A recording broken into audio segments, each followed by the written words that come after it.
오늘의 10분 말씀 베드로전서 1장 1절서부터 12절까지의 말씀입니다. 일단 먼저 베드로전서의 전체적인 그림을 한번 살펴보도록 하겠습니다. 베드로전서의 저자는 베드로고요. 예수님께서 시몬이라는 사람을 만났을 때에 그의 이름을 베드로, 반석이란 이름으로 바꿔주십니다. 그리고 베드로는 예수님의 제자들 중 가장 연장자이면서 예수님하고 가까웠던 3명의 제자들 중 한 사람인 것을 알 수 있습니다.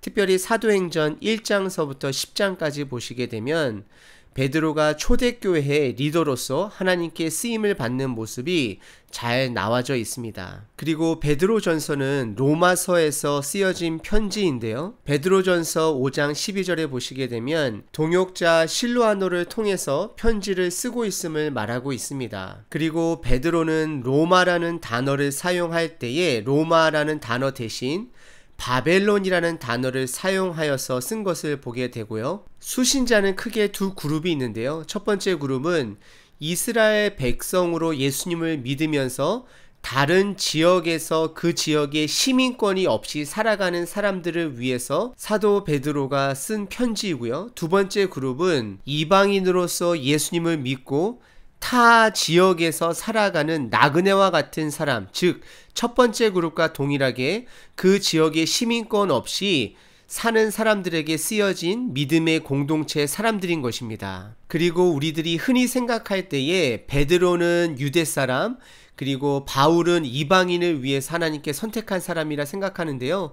맞기는 맞지만 갈라디아서 2장 8절하고 9절에 보시게 되면 하나님께서 베드로를 이방 민족을 위해서도 선택하셨다라는 말이 나오는 것을 보게 됩니다. 결국 베드로전서는 지금으로 이야기하면 터키 지방에서 사는 나그네와 같이 믿음의 생활하는 사람에게 쓰여진 책인 것을 보게 됩니다. 하나님 아버지께서 베드로 전서를 통하여 우리에게 주시고자 하는 메시지는요, 예수님을 믿고 살아가는 모든 사람들은 이 땅에서 잠깐 살아가는 나그네로서 살아가는 자들이라고 말하고 있는 것입니다. 특별히 베드로전서 배경을 보시게 되면 그 당시 로마 황제를 네로로 많은 학자들이 보고 있는데요. 많은 핍박이 믿는 자들에게 있으므로 예수님을 믿음으로 인해서 많은 불이익을 당함에도 불구하고 핍박이 있음에도 불구하고 처형이 있음에도 불구하고 끝까지 믿음을 지키며 살아가는 자들에게 베드로는 그들에게 견뎌내라고 인내하라고 인커리지하는 편지 내용인 것입니다. 오늘 본문 말씀은 크게 두 가지로 나눌 수 있는데요. 첫 번째는 소아시아 지역의 핍박을 받는 공동체에게 인사하는 내용이고요. 두 번째는 예수님 안에서 거듭남으로 새로운 소망을 가질 수 있음을 찬양하는 내용입니다. 먼저 인사 부분을 보시게 되면 1장 1절서부터 2절인데요. 1절에 보시게 되면 예수 그리스도의 사도 베드로는 베드로가 쓴 것을 드러내고 있고요. 그리고 수신자들은 본도, 갈라디아, 갑바도기아, 아시아와 비두니아에 흩어진 나그네들에게 썼다라고 이야기를 하고 있습니다. 결국 소아시아 지역에 흩어진 믿음의 공동체 사람들에게 쓰여진 편지인데요. 여기서 저희들이 주의해서 봐야 될 단어는 바로 흩어진 나그네라는 단어입니다. 이것을 원어와 뜻으로 조금 더 해석을 해보게 되면 이방인으로서 로마 시민권이 없이 시민의 혜택을 받지 못하고 그 당시 사회적으로 눌림을 받고 사회 계층에서 하계층으로 취급받는 그러한 믿음의 공동체 사람들에게 쓰여진 편지인 것을 알 수 있습니다. 다시 한번 말씀드리면 하나님께서 베드로 전서를 통해서 우리들로 하여금 우리들이 미국 시민권을 가지고 있던 한국 시민권을 가지고 있던 우리는 잠깐의 순례자의 삶을 살고 있는 것을 강조해주고 있는 부분입니다. 그리고 2절에 보시게 되면 그러한 믿음의 공동체들이 택하심을 받은 자인데 하나님 아버지, 성령님, 예수님의 역할로서 선택을 받았다라고 하는데요. 곧 하나님 아버지의 미리 아심을 따라 선택을 받았다라고 이야기를 하고요. 또 성령이 거룩하게 하심으로 선택을 받았다라고 이야기를 하고, 또 순종함과 예수 그리스도의 피 뿌림을 얻기 위하여 선택을 받았다라고 이야기를 하고 있습니다. 하나님 아버지께서 저희들을 선택하시고 임무를 주셨는데, 그 임무는 이 땅에서 하나님의 자녀로서 살아가는 임무를 우리에게 주셨다라는 것입니다. 하나님의 택함을 받은 백성인과 동시에 세상 나라에서 살아가야 될 존재라는 것을 말하고 있습니다. 그리고 3절서부터 12절까지는 거듭나게 하셔서 새로운 소망을 갖게 하신 하나님 아버지를 찬양하는 내용입니다. 3절에 보시게 되면 우리 주 예수 그리스도의 아버지의 하나님을 찬송하리다라고 시작하는데요.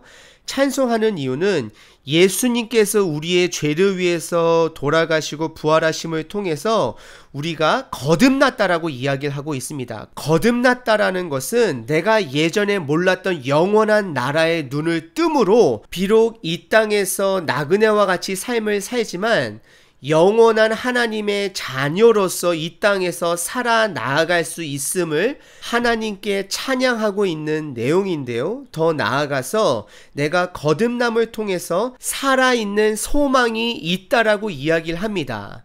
여기서 새로운 소망이 아니라 살아있는 소망이라고 표현한 것은 나중에 이루어질 온전한 소망을 내가 지금 붙들고 살아내므로 살아있는 소망이 되는 것입니다. 내가 예수님께서 다시 오실 때 모든 것이 다 하나님 안에서 새롭게 된다라는 것을 믿으면서도 지금 현재의 그 삶을 살아내지 못한다면 그것은 살아있는 소망이 아니라 죽은 소망입니다. 다시 한번 말씀드리면 살아있는 소망은 예수님을 통해서 하나님 아버지께서 우리에게 주신 그 약속의 말씀, 미래에 이루어질 소망의 말씀들을 현재에 믿고 살아내는 것이 살아있는 소망인 것입니다. 그리고 4절에서는 나중에 너희들이 받을 유업이 있을 거라고 이야기를 하고요.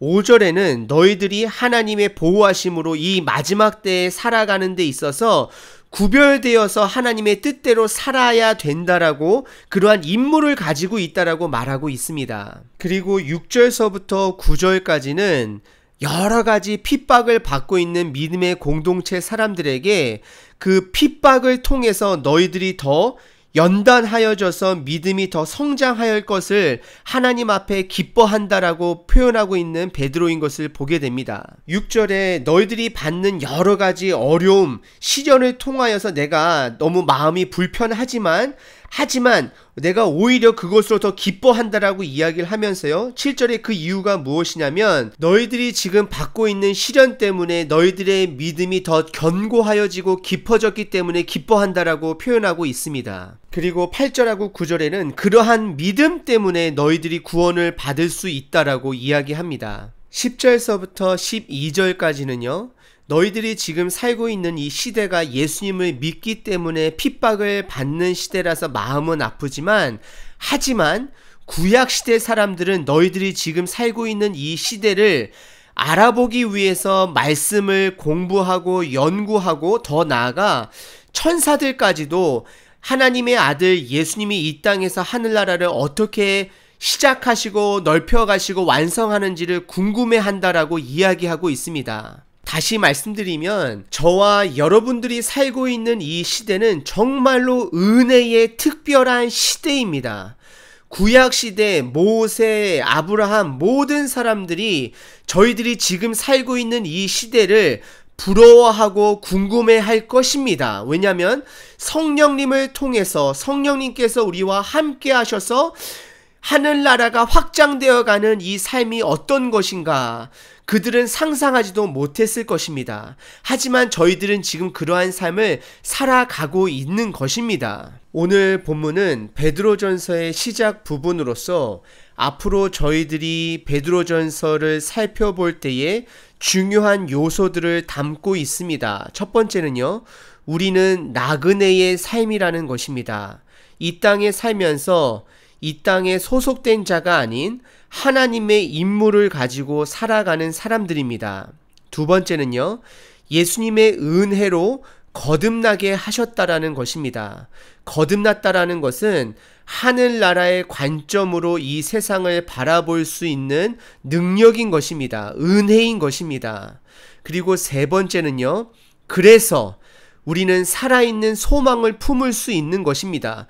거듭났기 때문에 하나님 나라의 관점으로 이 땅을 볼 수 있기 때문에 소망을 품을 수 있다라는 것입니다. 이 소망은 미래에 온전하게 이루어질 것인데요, 죽은 소망이 아니라 하나님 아버지의 약속의 말씀을 믿고 붙들고 현재에 어떠한 어려움이 있을지라도 그 삶을 담대하게 살아가는 살아있는 소망이 우리에게 주어졌다라는 것입니다. 그래서 우리는 기뻐할 수 있다라는 것입니다.